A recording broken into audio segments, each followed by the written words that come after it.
ओम અહીંથી ચાલુ કરી ओम नमः शिवाय गुरवे सच्चिदानन्दमूर्तये निष्प्रपञ्चाय शान्ताय निरालम्बाय तेजसे ओम सहनावतु सहनौ भुनक्तु सह वीर्यं करवावहै तेजस्विनावधीतमस्तु मा विद्विषावहै। ओम शान्ति ओम भद्रं कर्णेभिः शृणुयामदेवाः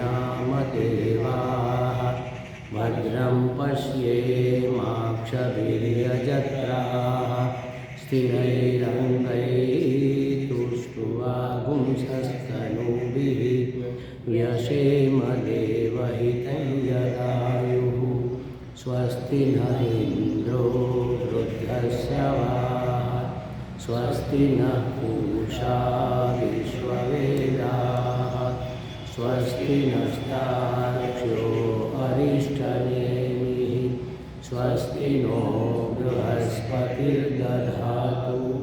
ओम शांति शांति शांति। हरि ओम श्री गुरुभ्यो नमः। हरि ओम। तो अपने आप को जीवात्मा से परमात्मा में कैसे रूपांतरित करे या जाने, इसके लिए उपाय बताया जा रहा है। आत्मा ब्रह्म है, माने मैं सर्वात्मा हूँ। ब्रह्म का अर्थ है सर्वात्मा। परमात्मा कह लो, सर्वात्मा कह लो, ब्रह्म कह लो, तीनों के अर्थ एक ही होते हैं। सर्व माने सब, जिसमें सब आ गया। सब माने ब्रह्म, और ब्रह्म माने परम।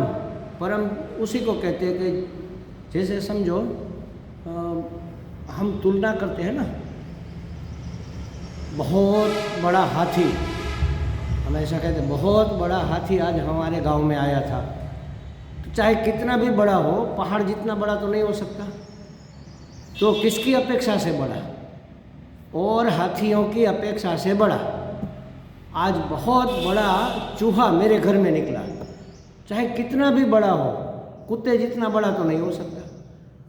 अन्य चूहों से उसकी पैरिटी में, उसकी अपेक्षा से बड़ा। जब हम ब्रह्म कहते हैं, बृहत्वात् ब्रह्म माने बड़ा, तो किसकी अपेक्षा से?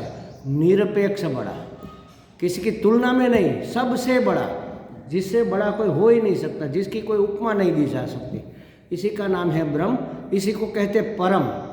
जहाँ भी परम शब्द आ जाए समझ लो अल्टीमेट हो गया, उससे आगे कुछ नहीं होगा। परम प्रेम, जैसे हम कहते हैं ना भक्ति परम प्रेम रूपा, तो इतना प्रेम कि इससे ज़्यादा, इससे गहरा, इससे उत्कृष्ट, इससे दिव्य और कोई प्रेम नहीं हो सकता। इसका नाम परम प्रेम। इसलिए परम प्रेम रूपा भक्ति मानी जाती है। भक्ति है परम प्रेम रूपा, क्योंकि उसमें दिव्यता होती है। शारीरिक आकर्षण या रूप रंग का आकर्षण नहीं होता उसमें तो भगवान का आकर्षण होता है, परमात्मा का आकर्षण होता है। तो जहाँ भी परम शब्द आए, परम आत्मा माने सबकी आत्मा। अब अलग अलग आत्मा होती तो परम नहीं कहते। सब आत्मा या तो सबकी आत्मा, ऑल द सोल ऐसा कहते हैं। तो एक एक करके अलग अलग नहीं है। परम माने एक ही आत्मा ऐसी है जो सब में व्याप्त है, इसलिए इसको परम कहा। इसलिए इसको सर्व कहा, सर्व की आत्मा। आत्मा एक ही है, क्षेत्र अलग अलग है, अभिव्यक्ति का माध्यम अलग अलग है, उपाधियाँ अलग अलग है। सूर्य एक ही है। 5-25 बर्तन पड़े हुए, घड़े पड़े हैं, गमला पड़ा है, वो कोड़िया पड़ा है, लोटा पड़ा है, कटोरा पड़ा है, सब में पानी भरा है, तो सब में सूरज दिखेगा और अलग अलग दिखेगा। छोटे पात्र में छोटा दिखेगा, बड़े पात्र में थोड़ा बड़ा दिखेगा। किसी पात्र में पानी हिल रहा है तो चंचल दिखेगा, किसी में मैला पानी है तो मैला कुचैला दिखेगा। लेकिन वास्तव में सूरज वैसा है नहीं। ये ऐसा क्यों दिख रहा है? उपाधि के धर्म का सूर्य के ऊपर आरोप हो रहा है, इसको कहते हैं अध्यारोप। बस इसी तरह मैं आत्मा सर्वात्मा हूँ, मैं आत्मा परमात्मा हूँ, मैं आत्मा ब्रह्म हूँ, अहम ब्रह्मास्मि। वहाँ तक पहुँचने के लिए हमें कोई उपाय चाहिए, कोई टेक्निक चाहिए, कोई उदाहरण चाहिए कि भाई इस तरह से मैं ब्रह्म हूँ। तो यह दृष्टि जीवन के सभी अनुभवों में आनी चाहिए। मैं ब्रह्म हूँ, यह दृष्टि माने समझ, जो हमने कल देखा था, यह समझ जीवन के हर एक अनुभव में आनी चाहिए। कितने अनुभव है जीवन के? अनेक अनेक अनुभव है, लेकिन उसको 3 विभाग में हमारे शास्त्र ने बांट दिया। जागृत के अनुभव, स्वप्न के अनुभव और सुषुप्ति के अनुभव। अब एक महात्मा तो कहते थे कि किसी ने पूछा कि ज्ञानी पुरुष है, जो ब्रह्म ज्ञानी है, उसको स्वप्न आते हैं क्या? आते होंगे कि नहीं आते होंगे? एक भाई ने तो अहमदाबाद में शायद वो पंछियों को स्वप्न आते हैं कि नहीं, इसके ऊपर PhD किया। हाँ, तो तर्क दिए कि नहीं आते होंगे। क्यों? क्योंकि वो देखो पहले से लेकर आज तक उसका घोंसला वैसा का वैसा है, उसमें विचार करने की शक्ति नहीं है, और जिसमें विचार नहीं होता उसमें स्वप्न नहीं होता। तो ऐसे बहुत सारे तर्क दिए, फेवर में अनफेवर में ऐसे। तो एक ने पूछा कि महात्माओं को स्वप्न आते होंगे कि या नहीं आते होंगे? तो बहुत ही कम आते होंगे, एक बात। और दूसरे आते होंगे तो अहम ब्रह्मास्मि के आते होंगे, सांसारिक स्वप्न। क्योंकि स्वप्न क्या है? जागृत के स्वप्न, जागृत के संस्कार ही वहाँ अभिव्यक्त होते हैं। जब महात्मा बहुत परमात्मा की लीला देखकर बहुत अभिभूत हो जाएंगे, हाँ, क्या हवा है, क्या वातावरण है, क्या हरे हरे पेड़ खिले हुए हैं, वो नाचने लगेगा। तो ये संस्कार थोड़ा रह जाएगा, वो स्वप्न में आएगा, वही स्वप्न आएगा, वो दिव्य लीला ही देखेगा, उसके संसार के नहीं होते। तो जागृत के अनुभव, सभी अनुभव, खाना पीना, सोना उठना बैठना, किसी के साथ व्यवहार करना, कोई वस्तु अचीव करना, माने कोई सिद्धि को प्राप्त करना, जो भी हमारे जागृत के अनुभव है, ज़्यादातर तो जागृत के ही होते हैं, उस अनुभव में भी मैं ब्रह्म हूँ ऐसा मुझे प्रतीत होना चाहिए। और जागृत में अगर हर एक अनुभव में प्रतीत होगा तो स्वप्न में तो वही आएगा।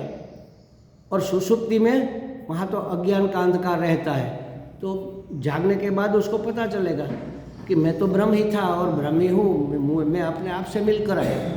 फिर अज्ञान नहीं रहेगा, एक हल्का सा पर्दा रहेगा। जैसे समझो सुषुप्ति में कहते हैं कि हम अपनी आत्मा से मिलते हैं, बैटरी चार्ज हो जाती है, सुबह उठते हैं तो फ्रेश हो जाते हैं ना, अपने आप को मिलकर आते हैं। इसलिए विश्राम तो दिन में भी ऐसे भी कर सकते हैं, बिना निद्रा के भी। आप 2 घंटे पड़े रहो, शरीर इतना स्फूर्तिमान नहीं होगा, लेकिन 10 मिनट अगर नींद आ जाए तो स्फूर्ति आ जाएगी। क्योंकि नींद में हम अपने आप से मिलते हैं, अपनी आत्मा से हमारी मुलाकात होती है, बैटरी चार्ज होती है। तो वहाँ आत्मा है और हम हैं, और अज्ञान का पर्दा है। अब ज्ञानी को क्या होगा? ज्ञानी को तो अज्ञान है नहीं, लेकिन निद्रा में तो अंधेरा है, अज्ञान है, तो वहाँ कौन सा पर्दा होगा? जैसे समझो एक दिया जल रहा है, उसके ऊपर कांच का वो हमने रख दिया, क्या कहते हैं उसको, पोटो रखी, पोटो शू क्या, चिमनी, हाँ, कांच की चिमनी रख दी। अब दीपक जल रहा है, प्रकाश भी आ रहा है, लेकिन उसकी गर्मी हम ऐसे उसको छू नहीं सकते, बीच में एक पर्दा है, दिख रहा है फिर भी पर्दा है। तो ये नींद का पर्दा है, समझ लो। ज्ञानी के लिए ऐसा होगा। तो कहते हैं कि हर एक अवस्था में हम अपने अनुभवों में यह महसूस कर सके कि अहम ब्रह्मास्मि, तब ज्ञान होगा। तो उसके लिए कोई टेक्निक चाहिए ना, कोई उपाय चाहिए कि कैसे हम ब्रह्म हो जाए, या तो हम अपने आप को ब्रह्म कैसे जाने। शास्त्र में तो सुना है, अब तक कितने 10 श्लोक तो हो, 10 मंत्र तो हो गए। ज़्यादातर महत्वपूर्ण बात तो शुरू में ही हर एक उपनिषद में आ जाती है, न कर्मणा न प्रजया न धने, न किसी से मुक्ति मिलने वाली नहीं है, किसी से परम को प्राप्ति होने वाली नहीं है, चतुर्थ पुरुषार्थ, मोक्ष पुरुषार्थ करेंगे तभी मिलेगी, ये सब बातें आ गई। और एकम एव अद्वितीयम आत्मा है, ये भी सब बातें आ गई। तो जो हमने सुना है उस सुने हुए ज्ञान के आधार पर, इसको परोक्ष ज्ञान कहते हैं, समझ लो, सुना हुआ समझ में आ गई बात, लेकिन अनुभव में नहीं आई। जब अनुभव में आ जाएगी, अनुभूति में उतर जाएगी, अंदर तक छू जाएगी, तब हमारा व्यवहार ही बदल जाएगा, हमारा जीवन ही बदल जाएगा, हमारी ओरा जिसको कहते हैं वो ही बदल जाएगी। तो कहते हैं कि मैं असंग अद्वितीय ब्रह्म कैसे जीव भाव को प्राप्त हुआ भला।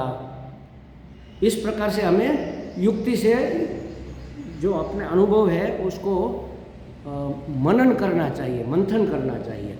कहते हैं कि अनुभव में उतरे उसके लिए कोई युक्ति, कोई उपाय चाहिए।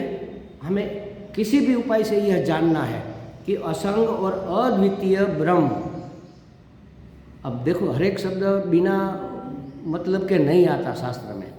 असंग है माने वह लिप्त हो नहीं सकता, वो जीव बन नहीं सकता। हम मानते हैं कि हम तो जीव बन गए हैं, आत्मा कभी जीव हो नहीं सकता। लेकिन कुछ ऐसा हुआ है, ऐसा जादू कि हम अपने आप को जीव मानने लगे हैं, क्योंकि दृष्टि कहीं और है और मान कुछ और रहे। और अद्वितीय शब्द भी बहुत महत्वपूर्ण है। एक ही ब्रह्म है, दूसरा कुछ है ही नहीं। दूसरा ब्रह्म भी नहीं है, दूसरा कोई व्यक्ति, वस्तु, पदार्थ भी नहीं है। ब्रह्म ही इस रूप में हमें अलग अलग एंगल से दिख रहा है। अगर अद्वितीय ब्रह्म है, कहते हैं असंग अद्वितीय ब्रह्म है, तो वो जीव भाव को कैसे प्राप्त हो गया? वो तो असंग है और दूसरा तो है नहीं। तो एक जीव, दूसरा जीव, तीसरा जीव, हम भी अपने आप को अलग मानते हैं दूसरों से, तो कैसे हो गया? इसके विषय में हमें सोचना चाहिए। जागृत, स्वप्न, सुषुप्ति के अनुभव से निरंतर गुजरने वाला मैं सर्वात्मा कैसे हो सकता है? कभी जागता है, कभी सोता है, कभी अंधेरे में लुप्त हो जाता है निद्रा के समय। तो मैं कैसे असंग आत्मा में कैसे हो सकता हूँ? मैं सर्वात्मा कैसे हो सकता हूँ? तो इस प्रश्नों के, ऐसे प्रश्नों के उत्तर के लिए आत्ममंथन करने की आवश्यकता है। आत्ममंथन माने आत्मचिंतन। मंथन का अर्थ है चिंतन। मनन के द्वारा आत्ममंथन होता है। आत्मा माने अंतःकरण। यहाँ आत्मा का अर्थ, आत्मा अनेक शब्दों में उपयोग में आता है। अभी मैं किसको आत्मा मान रहा हूँ? अभी मैं इस शरीर, देहादि संघात को, देखो ये शब्द भी समझने जैसा है। देहादि संघात, इसमें सब आ जाता है। देह आदि, देह से शुरू करके देह, देह के ऊपर की इंद्रियां, देह के भीतर का अंतःकरण, माने 10 इंद्रियां, मन, बुद्धि, चित्त, अहंकार और ये स्थूल शरीर, सब मिलाकर बोला जाता है संघात। संघात माने जत्था, देहादि संघात। तो इस देहादि संघात को अभी मैं आत्मा मान रहा हूँ और स्थूल को न माने, लेकिन अंतःकरण को तो मान ही रहा हूँ ना। मैं आत्मा माने मन, बुद्धि, चित्त, अहंकार को मैं मान रहा हूँ। तो हमें सोचना चाहिए, आत्मचिंतन करना चाहिए, मंथन करना चाहिए कि मैं सर्वात्मा, ये जागने वाला, सोने वाला, स्वप्न देखने वाला, मैं सर्वात्मा कैसे हो सकता हूँ? मेरे स्वप्न में तो मेरे ही लोग आते हैं और दूसरे के स्वप्न में दूसरे लोग आते हैं। तो मैं सबका आत्मा हूँ, तो मुझे सबका पता होना चाहिए ना। मैं अपने मन की बात जानता हूँ। अगर मैं सर्वात्मा हूँ तो मैं आपकी बात जान लूँगा कि नहीं जान लूँगा? अगर मैं सर्वात्मा हूँ तो आप दुखी होंगे तो मैं भी दुखी होऊंगा कि नहीं? एक ही आत्मा अगर है, आप सुखी होंगे तो हम भी सुखी हो जाएंगे। कोई एक दुखी होगा तो सब दुखी होने चाहिए, अगर सब में आत्मा एक ही है तो। जैसे समझो कि एक यहाँ से यहाँ एक तार लगा हुआ है, उसमें हमने कुछ चीज़ें टांग रखी है अलग अलग। कोई बोतल है, कोई ऐसा ऐसे टांग रखा है। अब एक को हिलाओगे तो पूरी सब हिलेंगी ना, क्योंकि सब में एक ही सूत्र पिरोया हुआ है। तो एक दुखी तो हम क्यों नहीं दुखी होते? एक सुखी तो हम क्यों सुखी नहीं होते? ऐसे प्रश्न अपने आप से करने चाहिए। अगर मैं सर्वात्मा हूँ तो अलग अलग अनुभव क्यों हो रहा है? जागृत का, स्वप्न का, सुषुप्ति का, दूसरे व्यक्ति का, हमारा, पशु पक्षी और हमारा अनुभव अलग अलग क्यों है? तो कहते हैं कि ऐसे प्रश्न के उत्तर आत्ममंथन करके प्राप्त करने चाहिए। अब किसका चिंतन करें? आत्ममंथन करना है तो किसका करें? तो कहा कि अब तक जो श्रवण किया हमने शास्त्र में, अब तक जो समझा है, जो सुना है, जो समझा है, जो श्रवणजन्य ज्ञान है, ज्ञान तो है लेकिन सिर्फ सुना हुआ, माना हुआ नहीं है, श्रवणजन्य ज्ञान है। उस ज्ञान को दृष्टि समक्ष रखकर उत्पन्न होने वाले अनेक अनेक संशय का हमें चिंतन करना चाहिए, उसका निराकरण श्रुति सम्मत तर्क से, ये महत्वपूर्ण है। ऐसे ही तर्क, अरे ऐसा मैं कैसे सर्वात्मा हो सकता हूँ, मैं तो सर्वात्मा हो ही नहीं सकता ना, अगर होता तो आप दुखी तो मैं दुखी, आप सुखी तो मैं सुखी हो जाना चाहिए, ऐसा थोड़ी होता है। शास्त्र तो कहेंगे, महात्मा तो कहते हैं उसको क्या पता, हम तो दुखी हो रहे हैं, हमारा पड़ोसी सुखी हो रहा है।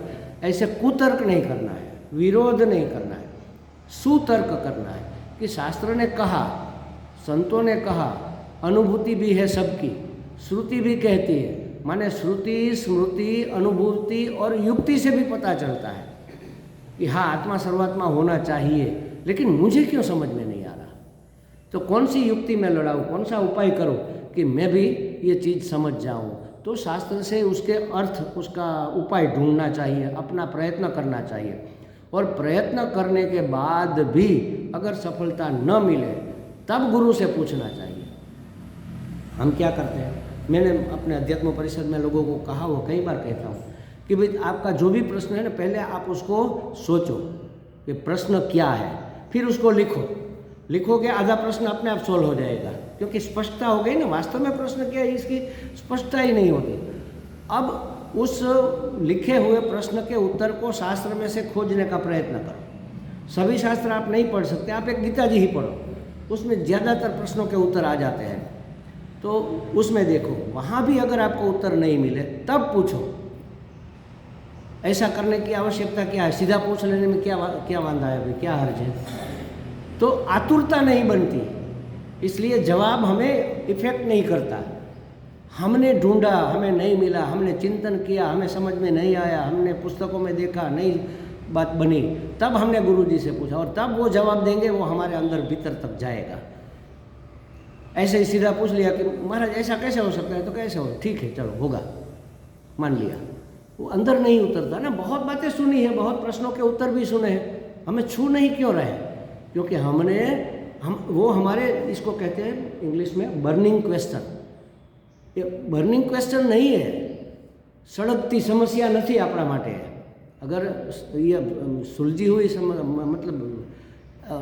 अपना बर्निंग क्वेश्चन होता, अपना स्वयं का खोज किया हुआ और नहीं मिला, तो अपने आप को छुएगा। तो कहते हैं कि मैं कैसे जानूं, तो कहा कि जो श्रवण किया हुआ ज्ञान है उसके ऊपर आप दृष्टि रखो कि ऐसे ऐसी बात सुनी है, अब शास्त्र सम्मत तर्क से इसका निराकरण करो कि कैसे मैं हो सकता हूँ। तो कैसे हो सकता हूँ ये तो मिलेगा नहीं, क्योंकि पता ही नहीं है, तो फिर कैसे मिलेगा। तो उसका एक उपाय शास्त्र अलग से बताते हैं, जो हमने कई बार उदाहरण देकर भी कहा है।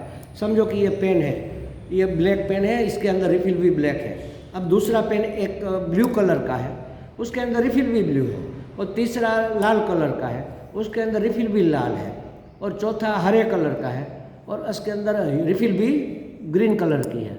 अब कोई बच्चा है, उसको पता नहीं कलर कौन सा क्या कहा जाता है, हम कहेंगे बेटे वहाँ से ब्लैक पेन लाओ, तो वो हरा उठाकर बताइए, हमने कहा नहीं नहीं ये तो ग्रीन है, रख दो, ये नहीं दूसरा उठाएगा, ये नहीं ये तो रेड है, ये नहीं ये भी रख दो, रख दिया। तीसरा उठाया, कौन सा बाकी रहा, ब्लू बताएगा, नहीं नहीं ये भी नहीं, ये तो ब्लू है, हमने तो ब्लैक मांगा।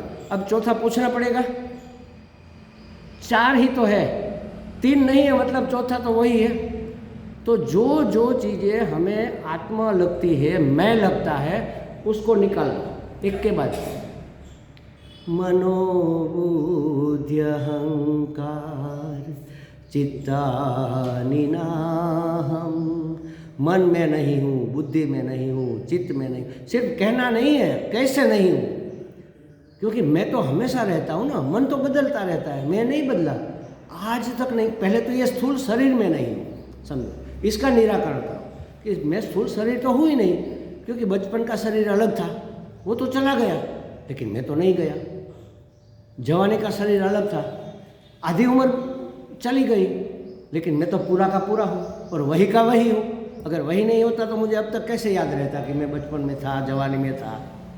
और प्रौढ़ अवस्था आई, वो भी जा रही है, हम देख रहे हैं कि जा रही है, और बूढ़ापा आ रहा है, लेकिन हम कहीं नहीं जा रहे, हम तो वही के वही है। तो मैं स्थूल शरीर हो नहीं सकता।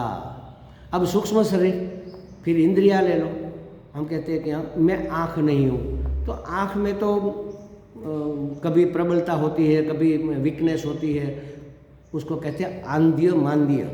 अंधी भी हो जाती है, मंद भी हो सकती है। मैं तो मंद भी नहीं होता और तीव्र भी, मैं तो वैसा का वैसा एक समान रहता हूँ, तो मैं आँख कैसे हो सकता हूँ? माने इंद्रिया, कोई भी इंद्रिया, उसमें आंधी मांधी आते रहते हैं, तो वो तो मैं हो नहीं सकता।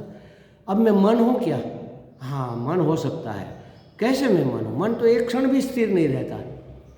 जो स्थिर नहीं रहता उसको कौन जानेगा? रेलवे दौड़ रही है, ट्रेन जा रही है, कब जाएगी वह? अगर पटरी स्थिर है तो पटरी भी साथ में दौड़ेगी तो जाएगी क्या? वो चल ही नहीं सकती ना।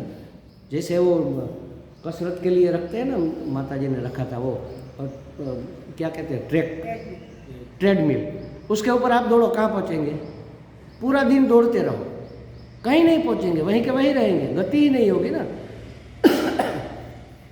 गति तो होगी, प्रगति नहीं होगी। तो मन चंचल है, बार बार घूमता रहता है, हर एक चीज़ पर आता जाता रहता है, तो उसको कोई देखने वाला स्थिर होना चाहिए। तो वो मैं हो सकता हूँ, मन तो मैं हो नहीं सकता। बुद्धि में भी कभी मैं मूर्ख अपने आप को लगता हूँ, कभी मैं बुद्धिमान लगता हूँ। तो बुद्धू और बुद्धिमान जो बदलता जाता है, मैं तो वही का वही। इस तरह से नेति उपाय दिखाया शास्त्र ने सबसे पहले अपने आप करने के लिए। ये नहीं, ये नहीं, ये नहीं, ये नहीं, ये नहीं, फिर जो सुना हुआ है वो साथ साथ चलेगा। अगर ये नहीं तो मैं वो हो सकता हूँ, अगर मैं इतना ही नहीं तो मैं सब हो सकता हूँ। अभी पता नहीं है लेकिन हो सकता हूँ। फिर शास्त्र का आधार आएगा, फिर अनुभूति आएगी। और उपाय भी देते हैं। उपाय माने टेक्निक, प्रक्रिया, कि इस प्रक्रिया से अपने आप को जांचो। हमने ये जो देखा ना, शरीर में नहीं हूँ, ये प्रक्रिया है, समझ।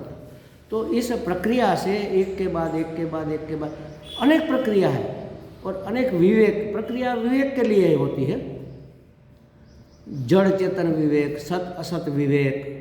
हम सत असत विवेक करेंगे, भाई ये सत्य है, ये मिथ्या है, सत्य मिथ्या का विवेक करेंगे कि भाई जगत तो मिथ्या है। हमने पता कर लिया कि जगत मिथ्या है, तो क्या हमारा मन उठ जाएगा वहाँ से? नहीं उठेगा। मिथ्यात्व निश्चय करने के बाद भी कुछ बाकी रहेगा। मिथ्या है माने सत्य नहीं है, और सत्य नहीं है तो वह सुखद हो नहीं सकता। हम सुख के लिए उसके पीछे दौड़ते हैं ना, और सुखद हो नहीं सकता तो वह दुखद ही होना चाहिए। और अगर दुखद है तो हमें नहीं चाहिए, दुख किसी को नहीं चाहिए। ये पूरी प्रोसेस इस तरह से होनी चाहिए, तभी हम वहाँ से मुंह मोड़ पाएंगे। मिथ्या तो सबको पता है, हमने सुन लिया मिथ्या है, चलो मिथ्या है, बदलता रहता है, मिथ्या है, जड़ है, मिथ्या है, हमारी सत्ता से सत्तावान है, मिथ्या है। लेकिन मिथ्या है माने सत्य नहीं है, और सत्य नहीं है माने वह सुखद नहीं है, और सुखद नहीं है माने वह दुखद है। तो दुखद है तो हमें नहीं चाहिए, तब वहाँ से हम वापस मुड़ेंगे। मिथ्यात्व निश्चय इसको कहते हैं। मिथ्यात्व निश्चय हुए बगैर सत्य में हमारी स्थिति नहीं होगी। तो कहते हैं कि ये प्रक्रिया, इसके लिए कुछ होनी चाहिए। मन का समाधान करने के लिए जो चिंतन करेंगे उसका नाम है मनन। मनन से ही स्पष्टता होगी कि वास्तव में हम कौन है, हमारे संदेह का निराकरण होगा, और आत्मज्ञान हमें क्या कहते हैं, हस्तामलकवत स्पष्ट हो जाएगा। हाथ में रखे हुए आंवले की तरह हमें स्पष्ट हो जाएगा कि वास्तव में मैं कौन हूँ, और जिसको हम मैं मान रहे थे वह क्या था। तो उसके लिए एक यहाँ प्रक्रिया दी गई है 11वें श्लोक में, निर्मथन की। आत्मचिंतन करना है ना, तो कैसे आत्मचिंतन करें? तो बहुत सुंदर प्रक्रिया और बहुत प्रख्यात प्रसिद्ध प्रक्रिया है, वो यहाँ बताई गई है। 11वां मंत्र मैं बोलता हूँ, आप पीछे दोहराना। आत्मानं अरणिं कृत्वा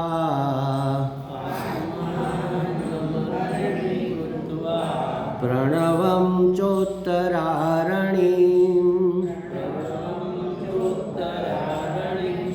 ज्ञाननिर्मथनाभ्यासात्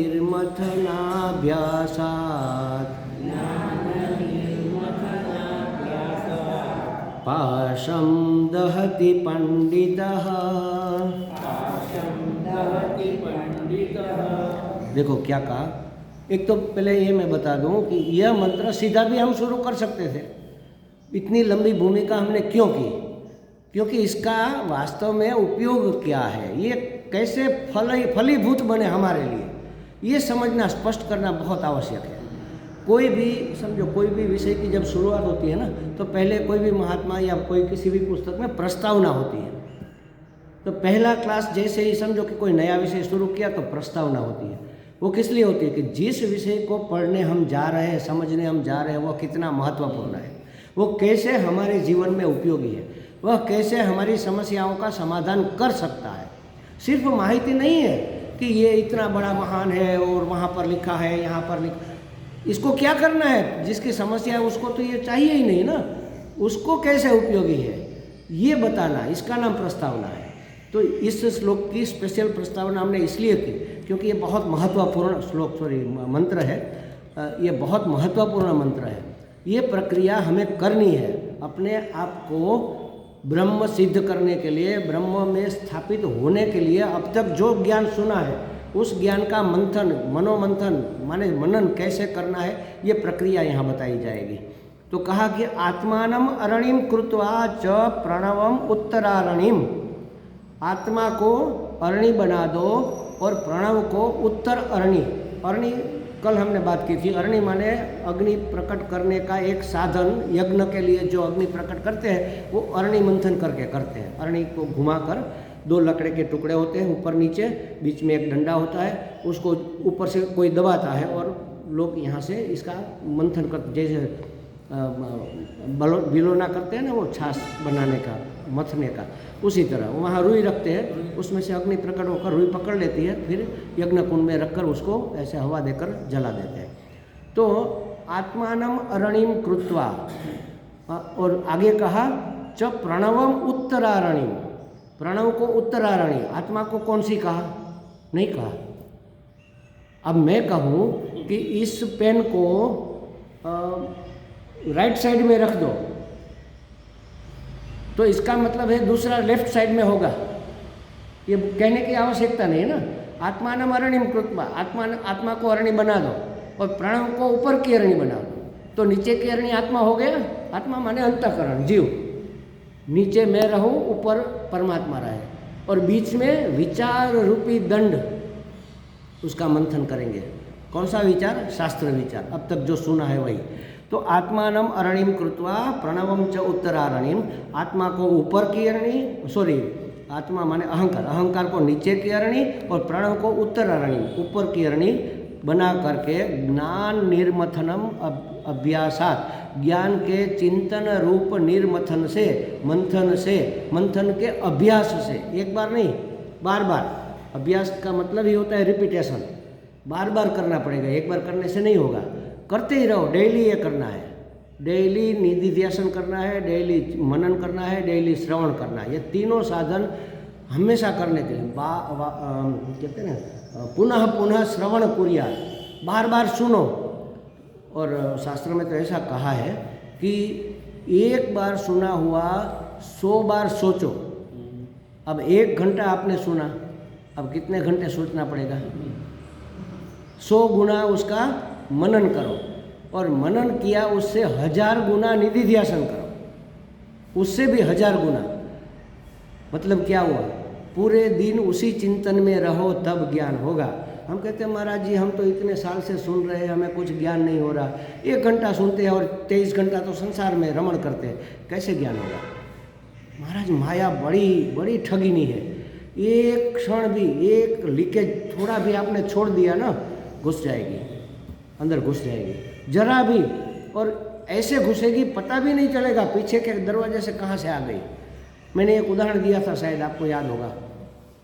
कोई एक महात्मा, ये सच्ची घटना है, हैदराबाद या मुंबई कोई किसी बड़े शहर में बहुत धनवान व्यक्ति थे, और कोई बिजनेस में घाटा आ गया, दिवालिया हो गया, तो सगे संबंधी सब ने मुंह मोड़ लिया, कोई सहायता करने के लिए तैयार नहीं, घर वालों ने भी मुंह मोड़ लिया। ज़्यादातर क्या होता है, धनवान लोग होते हैं ना, वो अपनी पत्नी के नाम कुछ रख देते हैं, पुत्र के नाम कुछ कर देते हैं, कुछ बेटों के बेटे पौत्र उसके नाम कुछ रख देते हैं, कुछ पुत्र वधू के नाम रख देते हैं, और बाकी सब बिजनेस के नाम। अब बिजनेस में घाटा हुआ तो उसके नाम जो है वो तो रहेगा ना।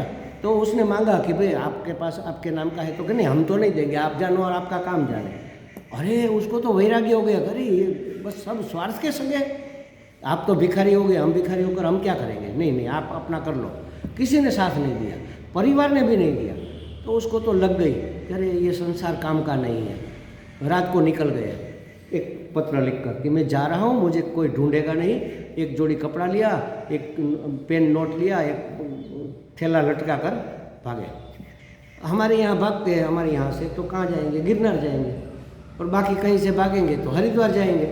तो वो गए, हरिद्वार पहुँचे, देखा कि यहाँ तो बहुत ट्रैफिक है, धमाल है, आगे चलते हैं। आगे चले, ऋषिकेश के आसपास पहुँचे तो वहाँ थोड़ी शांति थी, नदी का किनारा, बहुत मुलायम बालू बिछी हुई थी। एक पेड़ के नीचे आसन लगा दिया और बैठ गए भगवान का चिंतन करने। बस अब भगवान का भजन ही करना है, संसार में नहीं जाना है। राम राम राम राम राम राम करने लगे।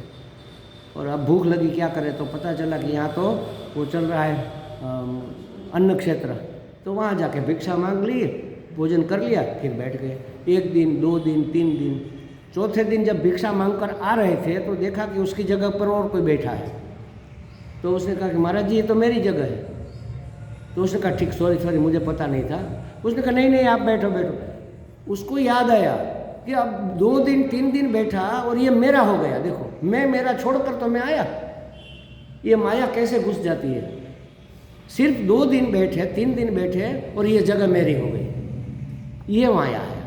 थोड़ा भी लीकेज छोड़ेंगे ना महाराज, माया घुस जाएगी। इसलिए कहा ऐसा हो, कैलकुलेशन करेंगे तो हो नहीं सकता। 1 घंटा हमने श्रवण किया तो 100 घंटा कहाँ से निकालेंगे मनन करने के लिए। इसका मतलब ये है कि 100 घंटे तक हमें और श्रवण नहीं करना है, तभी 100 घंटे कर पाएंगे ना। और फिर 1000 घंटे तक निधि ध्यान करेंगे, तब तो सुना हुआ तब तक तो भूल जाएंगे। ये बात नहीं है इसका मतलब ये है कि सतत कंटिन्यू ये होते रहना चाहिए। श्रवण मनन निधि ध्यान, जागते सोते खाते पीते उठते बैठते, अगर नहीं हो रहा तो सुनते रहो, कहीं से भी सुनते रहो। आजकल तो कितनी सुविधा है, फ्री हो गए, पुस्तक लेकर पढ़ने बैठ गए, थक गए, मोबाइल चालू कर दिया, उसमें महात्माओं के कितने अच्छे प्रवचन हैं। मेरे पास तो इतने महात्मा अब तक आ गए हैं। एक बार सुना, लगा कि अच्छा है तो सब्सक्राइब कर लिया, अपनी परंपरा के कर लिया। लगा कि ठीक नहीं है, निकाल दिया। ज़्यादा उसके पीछे समय बर्बाद नहीं करना। तो ऐसे करते करते मुझे 2-5 महात्मा तो ऐसे मिल गए। उसकी मुलाकात हमने मुनि जी के साथ गए थे हरिद्वार में। वो उस महात्मा को मिलने, याद है मुनि जी, काशी के थे। कितने विद्वान आदमी, कितने प्रसन्न। 1-1.5 घंटा हमने सत्संग किया, हमें याद ही नहीं आया कि हमें एक फ़ोटो ले लेना चाहिए। फ़ोटो निकालने का याद नहीं आया। इतने महापुरुष, वो हमने YouTube पर सुने थे, उसका वो मांडुक्य उपनिषद सुना था। तो आजकल तो इतनी सुविधा है, तो कंटिन्यू हमें ये करना पड़ेगा।